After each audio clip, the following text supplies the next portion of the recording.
Siguiendo con reumatología, ahora vamos a ver espondiloartropatías seronegativas, artritis reumatoidea, artritis psoriástica y reactiva. Entonces comenzamos con espondiloartropatías seronegativas.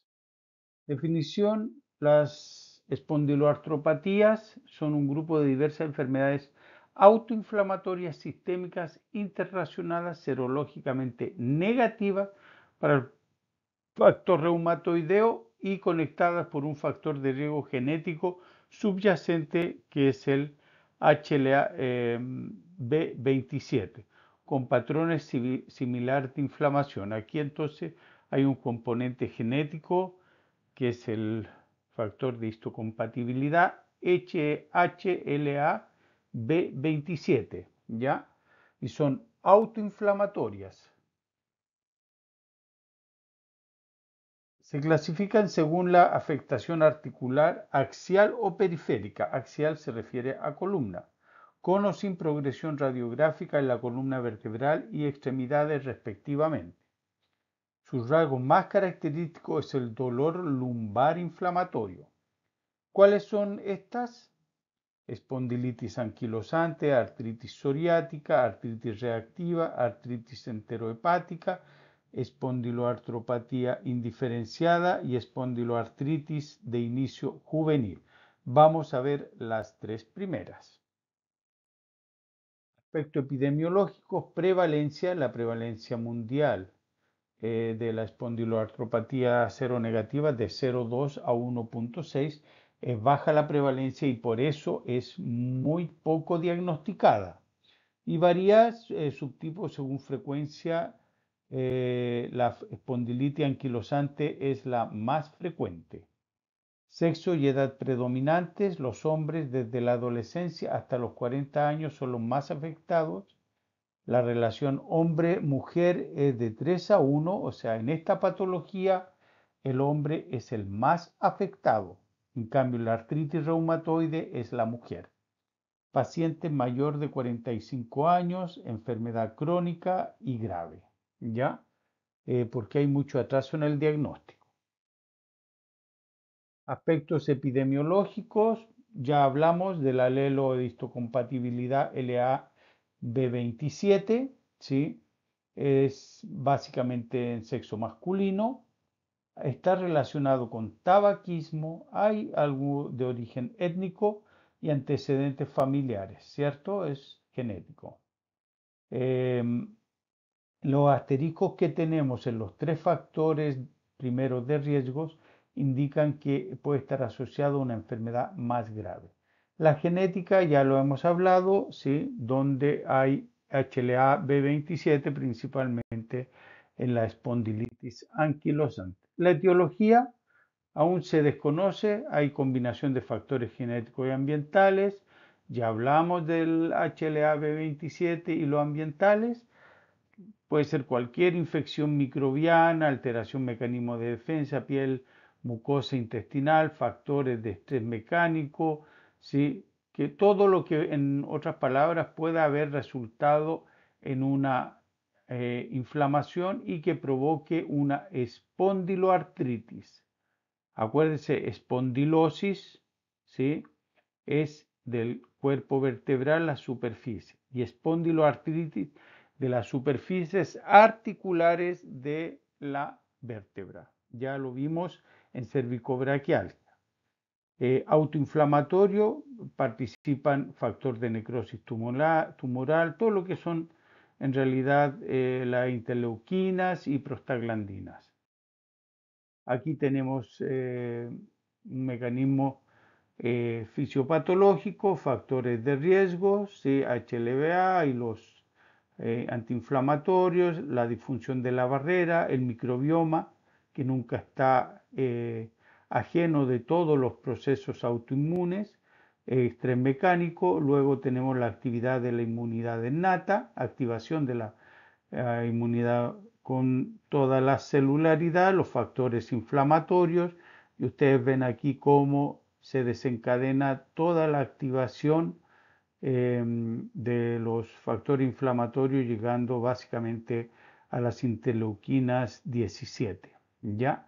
Entonces hay una activación de la inmunidad adaptativa, ¿ya? Y al final ocurre efecto de remodelamiento tanto en el hueso con edema, en la inflamación del hueso, que es la osteitis, en sindesmofitosis, entesofitosis, ya hablamos de la entesis ya en las clases anteriores, y de los sindesmofito vamos a ver, pero son puentes entre vértebra y vértebra que hace que se unan estos cuerpos vertebrales dando rigidez a la vértebra. Y la anquilosis, que ustedes saben que falta de movimiento articular. Entonces el diagnóstico, varios criterios de clasificaciones. El 91, el Grupo Europeo de Estudio de Espondiloartropatía, y estos han demostrado una sensibilidad y especificidad de un 87%. Son poco sensibles para el diagnóstico inicial, pero resultan extremadamente útiles para la enfermedad ya establecida. O sea, en otras palabras, es difícil diagnosticar estas patologías hasta que ellas ya se encuentran avanzadas, donde se utilizan los criterios y se hacen toda este diagnóstico y se inicia el tratamiento. Dolor inflamatorio de columna vertebral. Hay una sinovitis, es asimétrica y predominantemente en las extremidades. Esta es la axial y la sinovitis es la periférica. Pueden estar ambas o una u otra. Ambas con al menos uno de los siguientes: historia familiar de espondilitis anquilosante, psoriasis, uveitis, artritis reactiva o enfermedad inflamatoria intestinal. Psoriasis, enfermedad de Crohn o colitis ulcerativa, ¿sí? Uretritis no gonocócica o cervicitis o episodio de diarrea, ¿sí? Que haya precedido en un mes y que sea no gonocócica. Dolor en los glúteos, alternando entesitis del tendón de Aquiles o de la inserción de la fascia plantar. O sea, pacientes que tengan compromiso del tendón de Aquiles o la fascia plantar nos tienen que alertar sobre espondiloartropatías seronegativas. Y ya radiográficamente una sacroilitis. La historia clínica: lumbalgia inflamatoria es el síntoma principal. Dolor y rigidez en la zona lumbar o los glúteos que empeora por la mañana, puede despertar al paciente y mejora con el ejercicio. O sea, en otras palabras, es como alguna artrosis, ¿sí? Pero hay una rigidez matutina que dura más de una hora. Es como también criterios de la artritis reumatoide, por ejemplo, de la rigidez. Ellos mejoran con antiinflamatorios y hay una sensibilidad hasta un 90% y razón de verosimilitud positiva de hasta un 2,2 para la espondiloartritis axial. ¿Ya? Esto que mejore y esta clínica. Los síntomas de inflamación sistémica y periférica: la uveitis, psoriasis, ¿sí? O sea, esto a nivel de en ojos, en piel, enfermedad inflamatoria intestinal como Crohn y colitis ulcerosa, sinovitis en las articulaciones, extremidades inferiores sobre todo, ¿sí? Entesitis a nivel de tendón de Aquiles, como vimos, y dactilitis, que hay una tenosinovitis de los dedos de la mano, que es el llamado signo de la salchicha, como lo vamos a ver en un momento más. Aquí tenemos entesitis de los tendones. Ustedes ven, comparen, ¿sí?, el derecho con el izquierdo, como el izquierdo está completamente edematizado, está rojo, ¿sí?, y obviamente muestra signos de inflamación. Aquí tenemos espondilitis anquilosante, que ocurre en un 20 a 50%, artritis reactiva 3 a 58%, artritis psoriásica 30-60% y espondilitis asociada con enfermedad inflamatoria hasta un 33% y espondilitis no diferenciada en un 30%. Por lo tanto, ustedes si ven entesitis, pensan en artritis, espondiloartropatía seronegativa, entre ellas la espondilitis anquilosante, la artritis reactiva y la artritis psoriática. ¿Ya? Entonces aquí tenemos una foto de una psoriasis cutánea con su placa eritematosa descamativa, que es pruriginosa, ¿sí? Generalmente en los lugares de los pliegues, ¿sí? Aquí tenemos uveitis, ¿sí? Del paciente, cómo está este paciente con alteración en la uvea, ¿sí? Tenemos la enfermedad de Crohn a nivel intestinal y observen aquí el dedo en salchicha, que es la dactilitis. ¿Ya? Si ustedes ven que un dedo solamente de repente se le hincha al paciente, ¿sí? Se debe sospechar de esta enfermedad.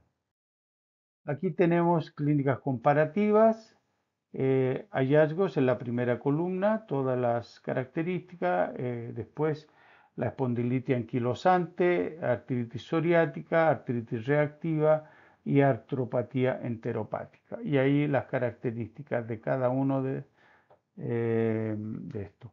En 60% en caso de espondilitis, cuando hay aquí el asterisco, y cuando está la crucecita, 70% en los casos, que está aquí en HLB 27. ¿Ya? Entonces ustedes vean ahí cuánto ocurre de cada uno de esos y si hay sacroilitis, artritis periférica, etcétera, uveitis, tal.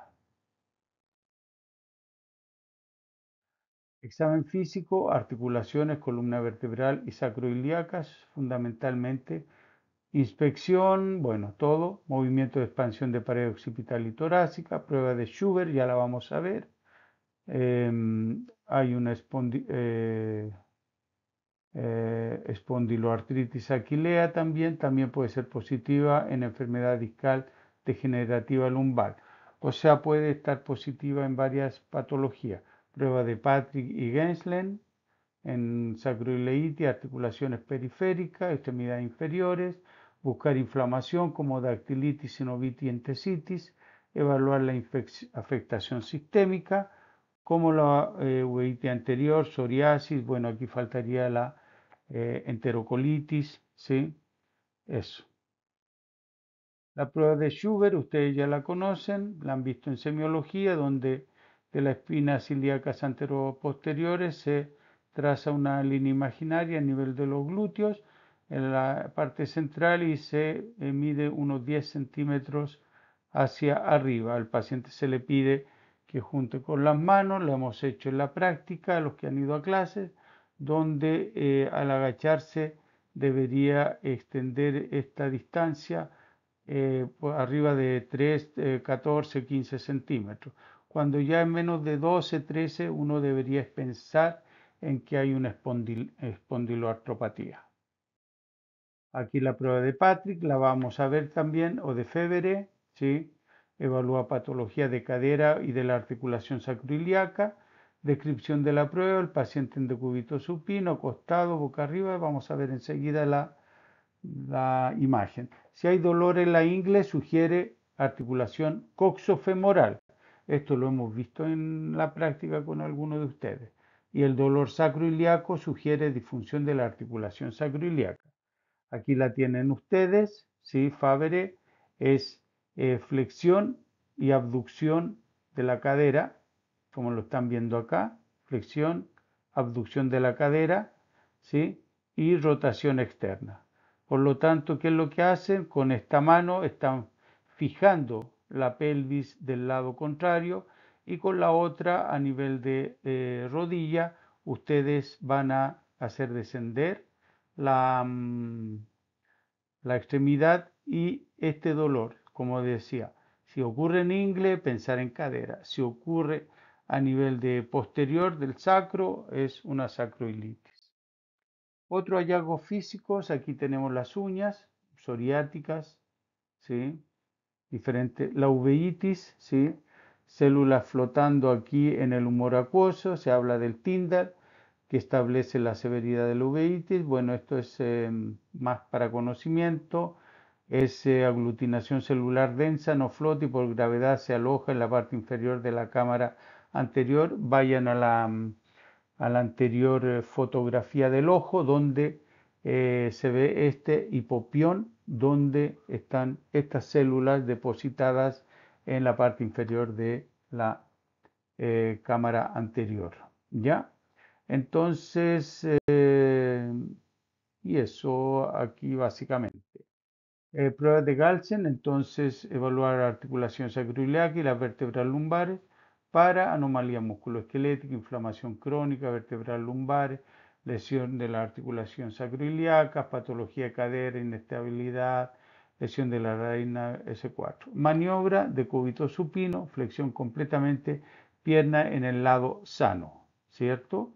Está flexionada. Este estabiliza y con una pierna colgando y la otra flexionada. Y vamos a ver, aplicar presión sobre la rodilla flexionada y aplicar compresión sobre la rodilla colgante. Resultado positiva si la pierna cuelga. Aquí ustedes tienen cómo hace, ¿sí? Y va a colocar, tiene la pierna colgando acá, presiona para abajo y este paciente tiene la pierna sana en flexión. ¿Sí? Miren cómo la está fijando y empuja con su mano examinadora, en este caso el examinador de la fotografía está con su mano izquierda sobre la rodilla y esto empuja hacia abajo y debería provocar dolor en la región iliosacra. Criterios diagnósticos de la Sociedad Europea, ¿sí?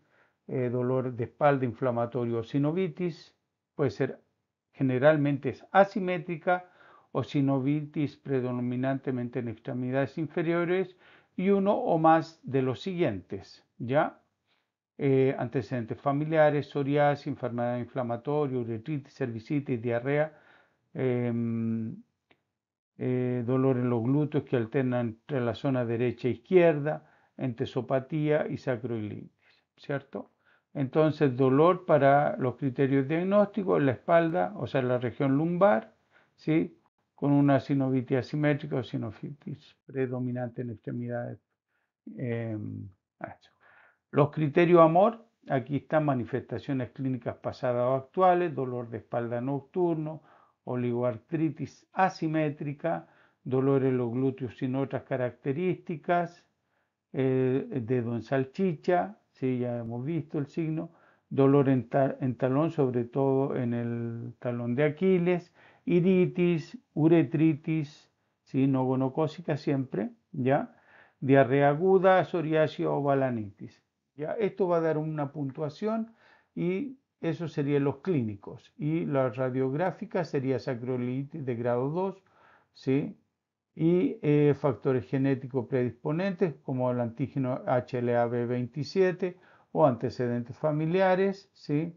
De todas estas patologías y respuesta a tratamiento, mejoría en las 48 horas posteriores al inicio de un antiinflamatorio o recurrencia en las 48 horas posteriores a la interrupción del antiinflamatorio. Entonces aquí tenemos radiográficas, genéticas y de tratamiento y mezcla todo esto para hacer un diagnóstico de espondiloartropatía seronegativa. Por lo tanto, sospechar en pacientes jóvenes, especialmente hombres mayores de 45 años, con dolor lumbar inflamatorio crónico que responda a AINE, deben someterse a prueba de detección.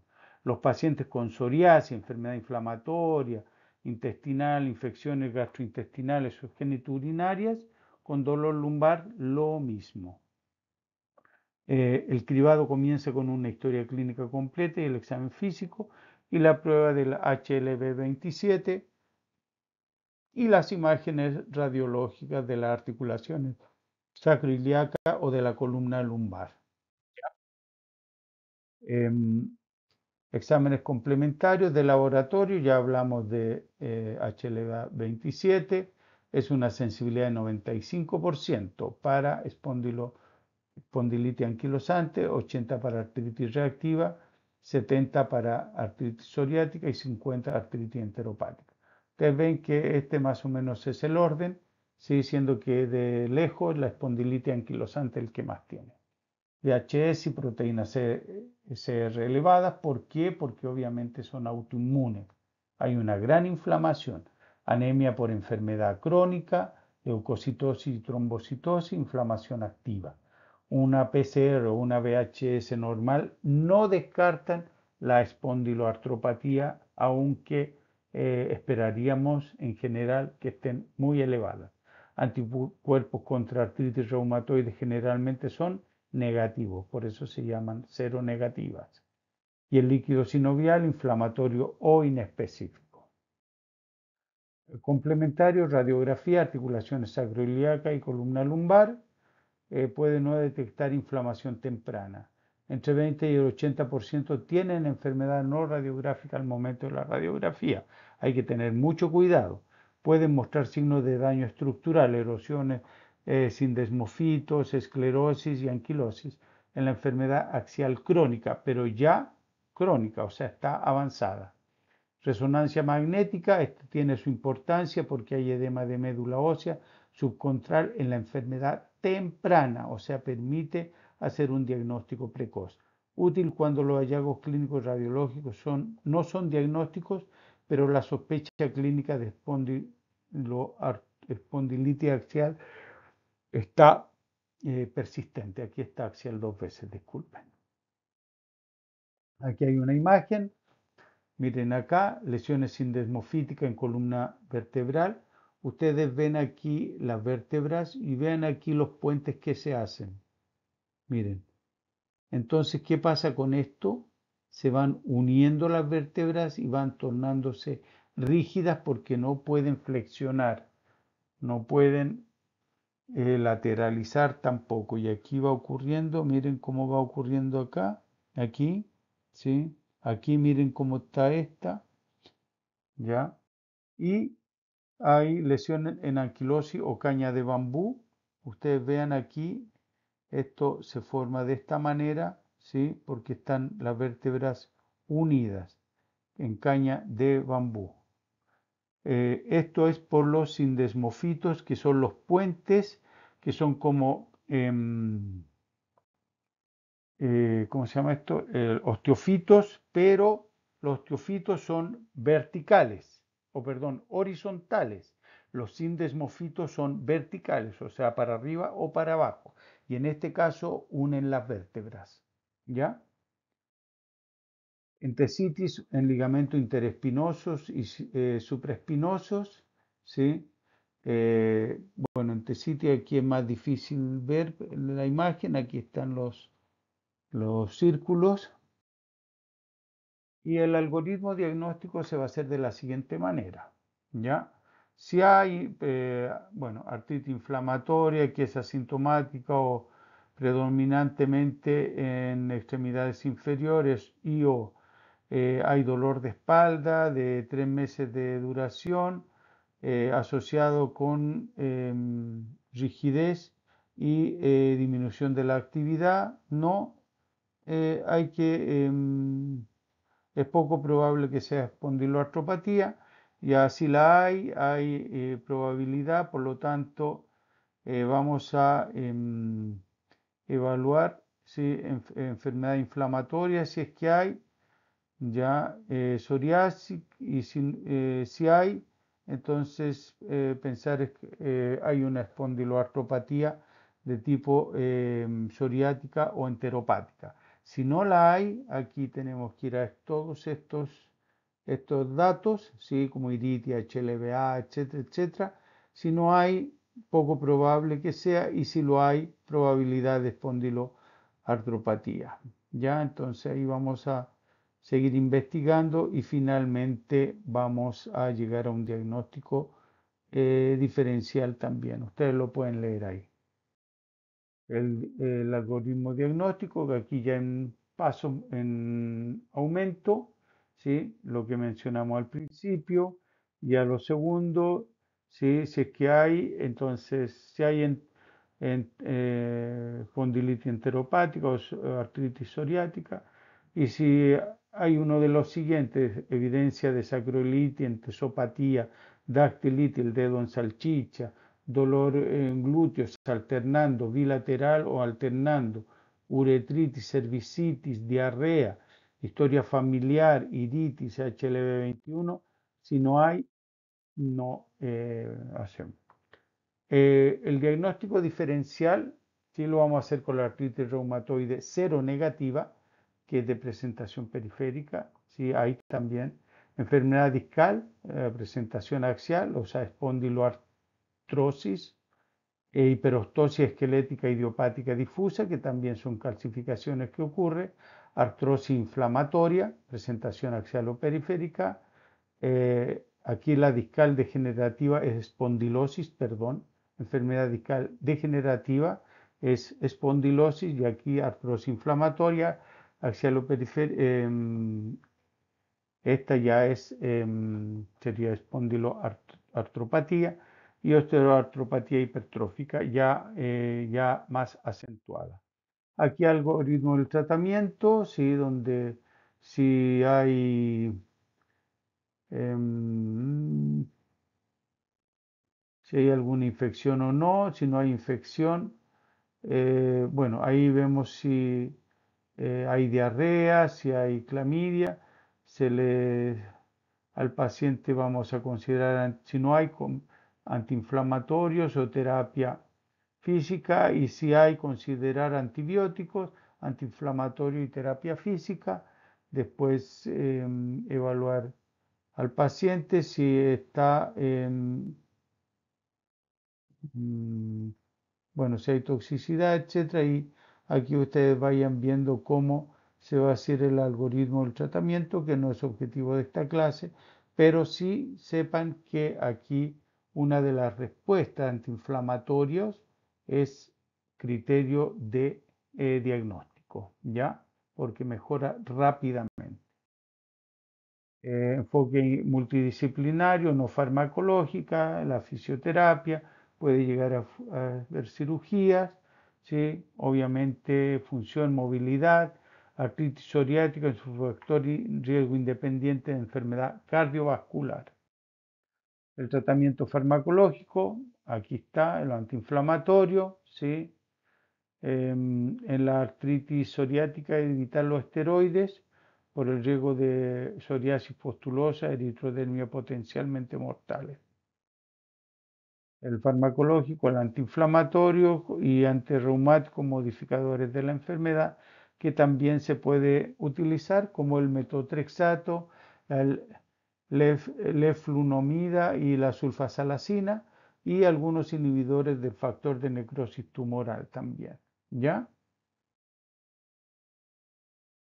Ya saben, aquí los inhibidores de interleuquinas también, ¿sí? Por otro lado, de inhibidores de la quinasa Janus, ¿sí? Que se están haciendo. Y aquí tienen nuevamente una parte del algoritmo que les puse arriba sobre el tratamiento, ya en forma eh, más agrandada para que ustedes puedan leer con facilidad y ver cómo se hace la combinación de los medicamentos de acuerdo a respuesta. Las recomendaciones para terminar: pacientes jóvenes con dolor inflamatorio crónicos, se requiere la positividad del HB27 para el diagnóstico si existe una sospecha alta de diagnóstico. La resonancia, que ya hablamos que en etapa temprana, ojalá. Si radiografías no se recomienda tanto, y se debe monitorizar la actividad de la enfermedad mediante el sistema de puntuación clínica y examen físico, y los fármacos antirreumáticos modificadores de la enfermedad tradicionales no son tan eficaces en la enfermedad axial.